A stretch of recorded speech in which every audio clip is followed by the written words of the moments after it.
Hello everyone, कैसे हो। तो मैं शंभू पंडित बात करेंगे बोर्ड परीक्षा 2023 की तैयारी किस तरह से आप लोगों को चल रहा है, क्योंकि अब आपके पास समय नहीं बचा है।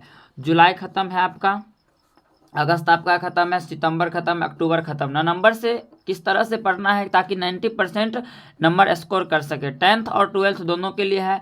इम्पोर्टेंट है कि मौका सबको मिलता है, आप भी अच्छे अंक प्राप्त कर सकते हैं, लेकिन आप उस तरह से समय नहीं देते, इसलिए आप अच्छे अंक प्राप्त नहीं करते हैं। तो चलिए देखते हैं 90% लाने का मात्र 7 विकल्प है। पहला विकल्प है कि अब आपके पास मात्र 2 महीना बचा है। अब आपके पास मात्र 2 महीना, किस तरह से 2 महीना में तैयारी करना है चलिए देखते हैं। इसी 2 महीना के अंतर्गत जानेंगे कि किस प्रकार से किस लाइन को और किस टॉपिक को पढ़ना है, और किस तरह से बुक को रीडिंग लगाना, और किस तरह से बुक को मेन हाईलाइटेड पॉइंट को हाईलाइटर से हाईलाइट करना है। चलिए देखते हैं दूसरा पॉइंट। अब आप जितना पढ़े वही आपके लिए काफ़ी है, क्योंकि इतना दिन जो पढ़े वो तो सही है, लेकिन 2 महीना अब जो पढ़िए वो सबसे ज़्यादा मायने रखता है। और तीसरा पॉइंट है कि आप एक छोटा सा नोट तैयार करें। छोटा सा नोट तैयार करने का मेन मकसद है कि जितना भी क्वेश्चन है ज़्यादातर शॉर्ट क्वेश्चन पूछता है, क्योंकि लॉन्ग क्वेश्चन पूछता नहीं है, ज़्यादातर शॉर्ट क्वेश्चन पूछता है, तो शॉर्ट में जवाब भी देना रहता है। अगला पॉइंट चौथा बात करेंगे, आप क्वेश्चन बैंक जरूर बनाएं। क्वेश्चन बैंक में होता क्या है कि 2011 से लेकर 2022 तक जितना भी क्वेश्चन, वही सब क्वेश्चन रिपीटेड क्वेश्चन पूछता है, और सेम एनसीईआरटी पैटर्न पर पूछता है और एनसीईआरटी बेस पर पूछता है। अगला पॉइंट है कि आप किसी प्रकाशन का मॉडल पेपर खरीदें। अब आपके पास 2 मंथ बचा है, आप किसी भी प्रकाशन का मॉडल पेपर खरीदें और उसका प्रत्येक दिन 1 से 2 सेट जरूर बनाएं। इससे क्या होगा, आपका कॉन्फिडेंस लेवल बढ़ेगा और आपको ये पता चलेगा कि मेरा तैयारी अभी तक कितना है। यदि आपका तैयारी कम है तो आप अच्छे से मेहनत करें। चलिए अगला पॉइंट देखते हैं। कह रहा है कि आप कम से कम 7 से 8 घंटा जरूर पढ़ें, क्योंकि इसमें होता क्या है कि कोचिंग का होमवर्क बनाना, फिलहाल नोट तैयार करना, ऑब्जेक्टिव याद करना, हर एक चीज़ को देखना पर, इसलिए आपके पास कम से कम 7 से 8 घंटा जरूरी है पढ़ना। अगला पॉइंट बात करेंगे कि आप हमेशा डिसिप्लिन बना कर रखें, क्योंकि अक्सर बच्चा क्या करता है कि पढ़ाई के समय या तो मोबाइल चलाएगा, या तो फेसबुक चलाएगा, या तो फिर व्हाट्सअप चलाएगा, या फिर कोई रील वीडियो देखेगा, या बगल में कोई बच्चा आ गया, या फिर कोई ऐसा मतलब किस काम हो गया जिसमें डिसिप्लिन नाम का चीज़ नहीं है। इसलिए इस चीज़ को सबसे ज़्यादा सावधानी बरतना पड़ेगा, क्योंकि एक पर ऐसा नहीं कि पढ़ाई करते समय इधर खाना भी खा रहे हैं इधर पढ़ाई भी कर रहे हैं, तो इसमें बहुत सारा डिस्टर्बेंस होगा।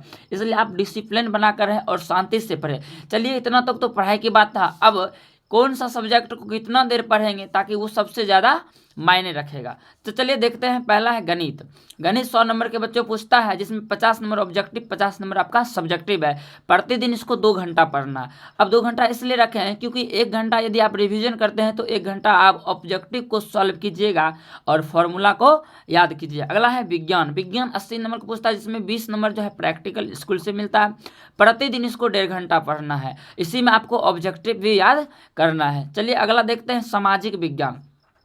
80 नंबर का एग्जाम होगा, जिसमें कि 20 नंबर आपको प्रैक्टिकल दिया जाएगा और प्रतिदिन इसको 1 घंटा पढ़ना है। सबसे ज़्यादा इसमें रीडिंग लगानी। रीडिंग लगाने से फ़ायदा क्या होगा कि आपका ऑब्जेक्टिव सबसे ज़्यादा बनेगा, और आप सोशल साइंस को रटिए मत, उसको समझिए, और समझने के साथ साथ उस पॉइंट को ध्यान रखिए ताकि आप आगे लिख सकते हैं। अगला है अंग्रेजी। अंग्रेजी के तो नंबर नहीं जुटता है फिलहाल, अंग्रेजी दिसंबर से अच्छी तरह से पढ़ लेना है। बात करेंगे हिंदी। हिंदी 100 नंबर का एग्जाम होता है। कितना नंबर का? 100 नंबर।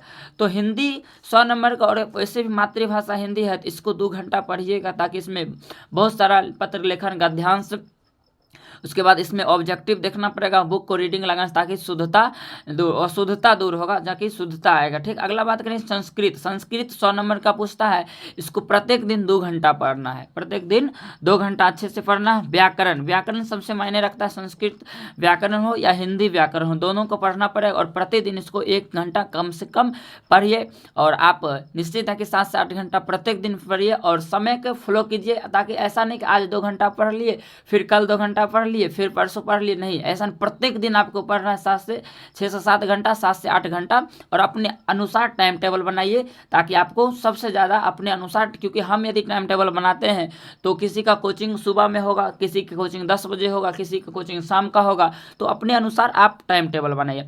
अगला कुछ पॉइंट देखते हैं। कह रहा है कि कुछ विकल्प जो है मूल विकल्प है। अब देखिए इसमें क्या होता है कि आप एनसीईआरटी बुक को सबसे ज़्यादा पढ़ें, क्योंकि क्वेश्चन जितना भी गिराता है एनसीईआरटी लेवल का क्वेश्चन गिरा और एनसीईआरटी पैटर्न से गिराता है और अदर बुक से बहुत सारा कम गिराता है। तो आप सबसे ज़्यादा एनसीईआरटी बुक को अच्छा से पढ़ें और उसको रीड ज़्यादातर करें। चलिए, आप हैंड राइटिंग एग्जाम में सबसे ज़्यादा मैंने हैंड राइटिंग, यदि आपका अच्छा हैंड राइटिंग है तो नंबर अच्छा तरह उठता है। अक्सर होता क्या है कि अच्छा पढ़ने वाला विद्यार्थी कम मार्क्स लाता है, इसलिए क्योंकि उसका हैंड राइटिंग नहीं बैठता है। तो आप अगर अभी से आपका हैंड राइटिंग नहीं बैठ रहा, फिलहाल 2 महीना आप अच्छी तरह से 2 से 3 पन्ना प्रत्येक दिन लिखे। हाँ, वैसा चीज़ लिखे जो आपको याद नहीं हो रहा। इससे फ़ायदा क्या होगा, आपको याद भी हो जाएगा और आपका हैंड राइटिंग भी सुधर जाएगा। तो इसलिए आप लोग सबसे ज़्यादा हैंड राइटिंग पर मायने रखिए और एग्जाम लिखना आपको पॉइंट बाय पॉइंट बनाकर लिखना है, क्वेश्चन नंबर नहीं छोड़ना है, वरना आप बहुत पछताइएगा। और सेट कार्ड भरना मत छोड़िएगा, वरना आप बहुत पछताइएगा। चलिए, आज के लिए इतना ही, फिर मिलते हैं नेक्स्ट वीडियो में। तब तक के लिए धन्यवाद। यदि चैनल पर पहली बार आए होंगे तो चैनल को लाइक करें, सब्सक्राइब करें और अपने दोस्तों में शेयर करें। चलिए, आज के लिए इतना ही काफ़ी है।